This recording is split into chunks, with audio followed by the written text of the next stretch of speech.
আসসালামু আলাইকুম ওয়া রাহমাতুল্লাহ। যে তিন সময় সেজদায় গিয়ে দোয়া করলে কবুল হয়। সেজদা হলো সকল ইবাদতের শ্রেষ্ঠ অংশ। আল্লাহর কাছে কোনো কিছু চাওয়া তথা দোয়া করা ইচ্ছা এবং শুকরিয়া স্বরূপ সেজদার নিয়ম রয়েছে। সেজদায় গিয়ে দোয়া করলে দোয়া কবুল হওয়ার সম্ভাবনা বেশি থাকে, কেননা আল্লাহ তাআলা সেজদার সময় সবচেয়ে নিকটবর্তী থাকেন। আসলে সেজদা হলো আল্লাহর প্রাপ্য। পৃথিবীর সব কিছুই মহান আল্লাহর জন্য সেজদা করে। ইরশাদ হয়েছে,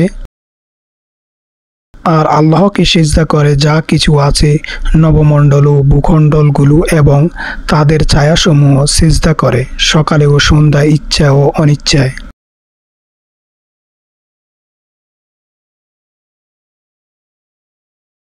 সেজদায় গিয়ে দোয়া করতে উৎসাহিত করেছেন নবীজি সাল্লাল্লাহু আলাইহি সাল্লাম।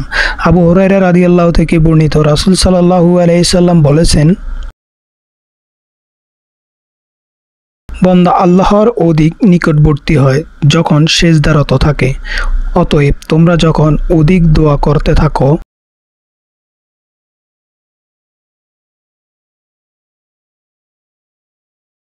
ফেরেশতারাও মহান আল্লাহর উদ্দেশ্যে সেজদা করে। ইরশাদ হয়েছে, তারা কি আল্লাহর সৃষ্টি বস্তুসমূহের প্রতি লক্ষ্য করে না? তাদের ছায়া ডানে ও বামে চলে পড়ে আল্লাহর প্রতি সেজদা দানবত হয় বিনীতভাবে। আসমান ও জমিনের যত প্রাণী আছে সবাই আল্লাহকে সেজদা করে এবং ফেরেশতারাও, আর তারা অহংকার করে না।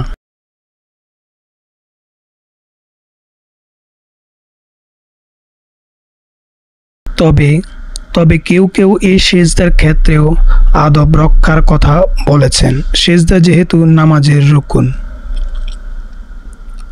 তাই সেজদার আদায় রক্ষার্থে কেবলামুখী হওয়া, সতর ঠিক রাখা, অজু থাকা ইত্যাদিকে উত্তম বলেছেন তারা। অতএব যে কোনো সময় দোয়া করতে হলে আল্লাহর হামদ এবং নবীজির উপর দুরূদ পাঠের পর 2 রাকাত নামাজে সেজদায় গিয়ে অথবা সিঙ্গেল সেজদায় গিয়ে দোয়া করলে কবুল হবে ইনশাআল্লাহ। নবীজি সাল্লাল্লাহু আলাইহি সাল্লাম সেজদায় কখনো কখনো তাসবিহের সঙ্গে এই দোয়া পড়তেন, সুবহানাকা আল্লাহুম্মা রাব্বানা ওয়া বিহামদিকা আল্লাহুম্মা গফিরলি। অর্থ, হে আল্লাহ, হে আমাদের প্রতিপালক, আমি আপনার প্রশংসা সহ পবিত্রতা ঘোষণা করছি। হে আল্লাহ, আমাকে ক্ষমা করে দিন।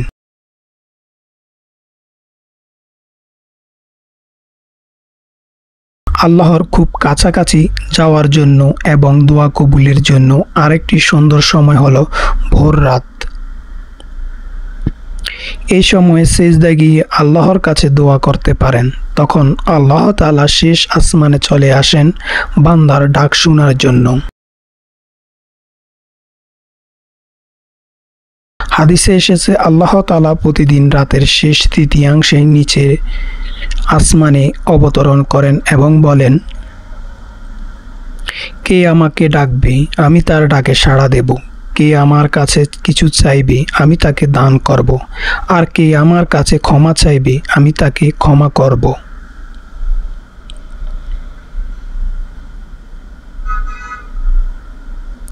দোয়া কবুলের আরেকটি অন্যতম সময় হলো আরাফাতের দিন।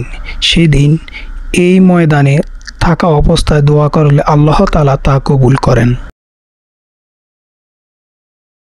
আয়েশা রাদিয়াল্লাহু থেকে বর্ণিত, হাদিসে এসেছে, আরাফার দিনের মতো আর কোনো দিন এত অধিক পরিমাণে জাহান্নাম থেকে মুক্তি দেওয়া হয় না।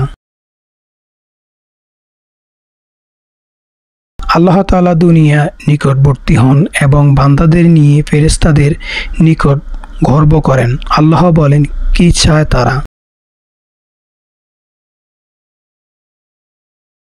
জাবের রাদিয়াল্লাহু এর বর্ণনায় এসেছে, সেদিন আল্লাহ ফেরেশতাদেরকে বলেন, দেখো আমার বান্দারা উস্কো খুস্কো চুলে, ধুলো মলিন বদনে রোদে পুড়ে দূর দূরান্ত থেকে এখানে সমবেত হয়েছেন। তারা আমার রহমতের প্রত্যাশী, অথচ তারা আমার আযাব দেখেনি। ফলে আরাফার দিনের মতো আর কোনো দিন এত অধিক পরিমাণে জাহান্নাম থেকে মুক্তি দেওয়া হয় না।